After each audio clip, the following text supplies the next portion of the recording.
डोंबिवलीमधील MIDCत हा भीषण स्फोट झालेला आहे। सध्याची आपण ही डोंबिवलीमधली एक्सक्लुझिव्ह दृश्य पाहतोय।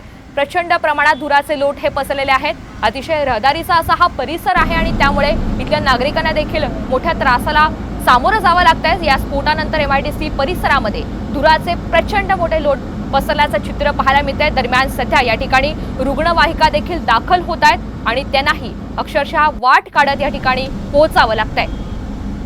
आसपासच्या घरांच्या काचा देखील फुटलेल्या आहेत आणि त्यामुळे नागरिकांचं प्रचंड नुकसान झालंय। अग्निशमन दलाच्या गाड्या या घटनास्थळी दाखल झालेल्या असून अग्निशमन दलाच्या जवानांकडून सध्या बचाव कार्य सुरू करण्यात आलेलं आहे। आगीवर नियंत्रण मिळवण्यासाठी शर्थीचे प्रयत्न सुरू आहेत।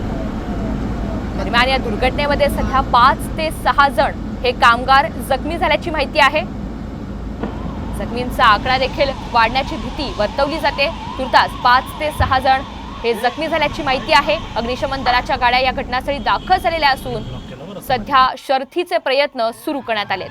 आपण पाहतो स्फोटाने डोंबिवली अक्षरशः हादरून गेलेले आहेत आणि इथल्या नागरिकांच्या घरांच्या काचा देखील फुटलेल्या आहेत आणि त्यामुळे या स्फोटाचा हादरा इथल्या नागरिकांना देखील बसलेला आहे। बचाव कार्य हे सुरू करण्यात आलेलं आहे। आपण पाहतोय नागरिकांना सुरक्षितपणे या ठिकाणावरून हलवलं जातंय, स्थलांतरित केलं जातंय। डोंबिवली MIDC मधील या कंपनीमध्ये हा भीषण स्फोट झालेला आहे। तर जखमी झालेल्यांना सध्या रुग्णवाहिकेच्या दिशेने नेलं जातंय। त्यांच्यावर काही वेळातच आता उपचार सुरू करण्यात येतील आणि रुग्णालयामध्ये दाखल करण्यासाठी त्यांना सध्या नेलं जातंय। 5 ते 6 कामगार यामध्ये जखमी झालेले आहेत। धुराचे लोट प्रचंड प्रमाणात पसरलेले आहेत। डोंबिवली परिसरामधली आपण ही सगळी दृश्य पाहतोय।